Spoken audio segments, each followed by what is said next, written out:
Assalamualaikum Dunsana.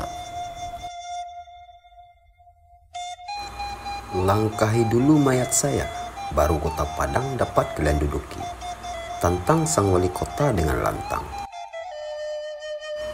Di balik perjuangan kemerdekaan Indonesia, terdapat sosok guru dan pejuang yang menginspirasi. Dialah Bagindo Aziz Can yang gugur dalam suatu pertempuran di ranah Minang. Masa depan yang sejatinya masih panjang membentang, dipungkasi dengan pengorbanan demi harga diri nusa dan bangsa.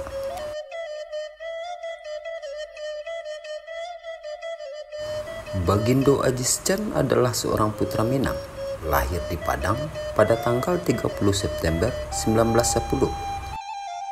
Setelah menyelesaikan pendidikan dasarnya di HIS, beliau langsung merantau ke Jawa untuk menempuh pendidikan sekolah menengah di Muluk, Surabaya.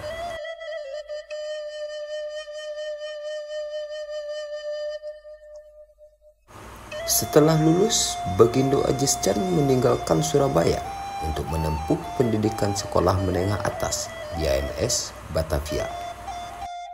Setamat di AMS, beliau memilih masuk sekolah tinggi hukum yakni di RHS.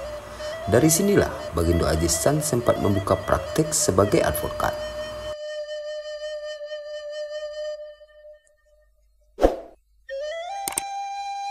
Pergaulannya yang luas semasa menetap di Jawa membuat Bagindo Aziz Can kerap berhubungan dengan para aktivis pergerakan. Ia bergabung dengan Jong Islamiten, PON, JIB, yang digagas oleh seniornya dari Sumatera Barat, yaitu Haji Agus Salim. Agus Salim adalah tokoh sentral Sarekat Islam (SI) atau yang kemudian berganti nama menjadi Partai Sarekat Islam Indonesia (PSII). Aziz Can turut menjadi anggota partai politik Islam terbesar pimpinan Cokrominoto. Setelah itu Cokrominoto wafat pada 1934. Mulai terjadi perbedaan pendapat di kalangan para petinggi PSII yang kemudian membuat Agus Salim terpaksa membentuk wadah perjuangan baru yang bernama Barisan Penyedar. Bagindo Aziz pun ikut dalam gerbong sempalan PSII ini.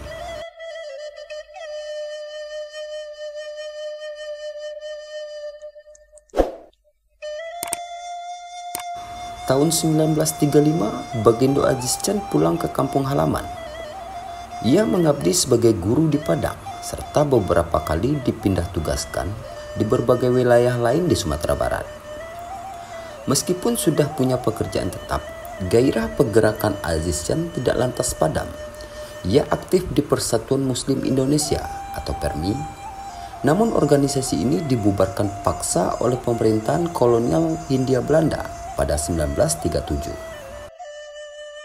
Bagindo Aziz Can ditunjuk sebagai wakil wali kota Padang pada 24 Januari 1946 untuk mendampingi wali kota Padang pertama setelah kemerdekaan RI, Abu Bakar Ja'ar.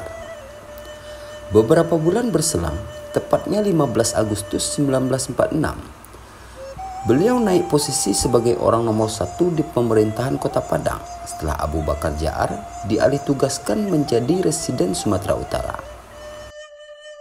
Usia Bagindo Aziz Can masih sangat muda saat itu, sehingga penunjukannya sebagai wali kota Padang sempat menimbulkan pertanyaan. Beberapa kalangan menilai terlalu berisiko menempatkan Bagindo Aziz Can yang belum terlalu berpengalaman. Padang yang saat itu memang salah satu kota paling strategis di negeri ini, sehingga rawan dijadikan sebagai sasaran pasukan sekutu dan Belanda yang datang lagi tak lama setelah Republik Indonesia merdeka pada 17 Agustus 1945. Namun, Presiden Soekarno tetap mempercayakan posisi tersebut kepada Bagindo Aziz Can.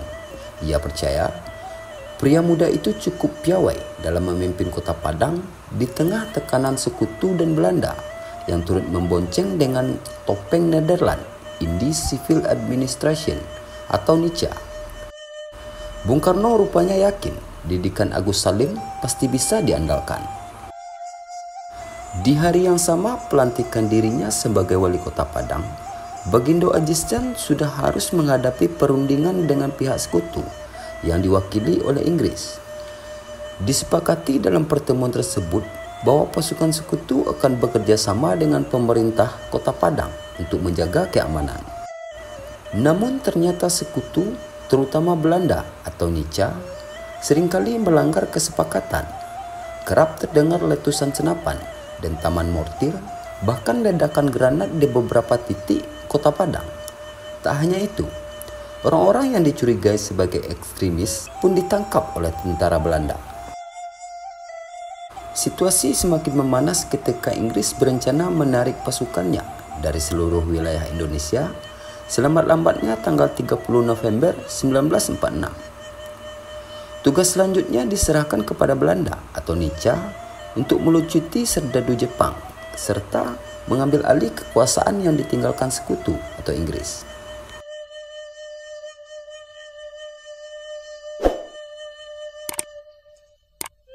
Salah satu daerah yang akan diambil alih Belanda adalah Kota Padang, sehingga ketegangan semakin meningkat. Hingga akhirnya Belanda merencanakan agresi militer pada 21 Juli 1947 secara serempak dengan target Jawa dan Sumatera. Bagi Belanda, Padang memiliki nilai strategis sendiri dan sebenarnya sayang jika harus menjadi ajang pertempuran. Belanda pun beberapa kali telah mendekati Bagindo Aziz Can agar bersedia diajak bekerja sama. Tapi sang wali kota selalu menolak mentah-mentah ajakan tersebut. 2 hari menjelang pelaksanaan agresi militer Belanda pertama, Bagindo Aziz Can mengadakan pertemuan di rumahnya dengan mengumpulkan sejumlah penjabat terkait. Wali kota muda itu rupanya mencium gelagat buruk bahwa akan segera terjadi sesuatu yang kurang baik. Dan benar, malam hari tanggal 19 Juli 1947, pasukan Belanda tiba-tiba menyerang sehingga terjadilah kontak senjata dengan tentara Republik di Padang. Bagindo Aziz Can terlibat langsung dalam bentrokan senjata tersebut. Sayang, sang Bagindo Aziz gugur. Hasil pemeriksaan menunjukkan adanya 3 luka tembakan di wajah.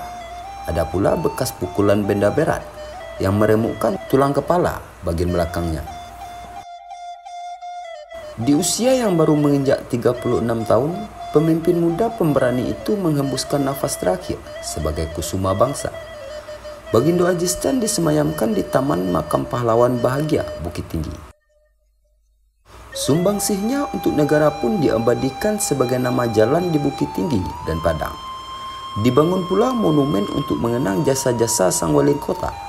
Tanggal 9 November 2005, pemerintah RI menganugerahi Bagindo Aziz Can dengan gelar Pahlawan Nasional.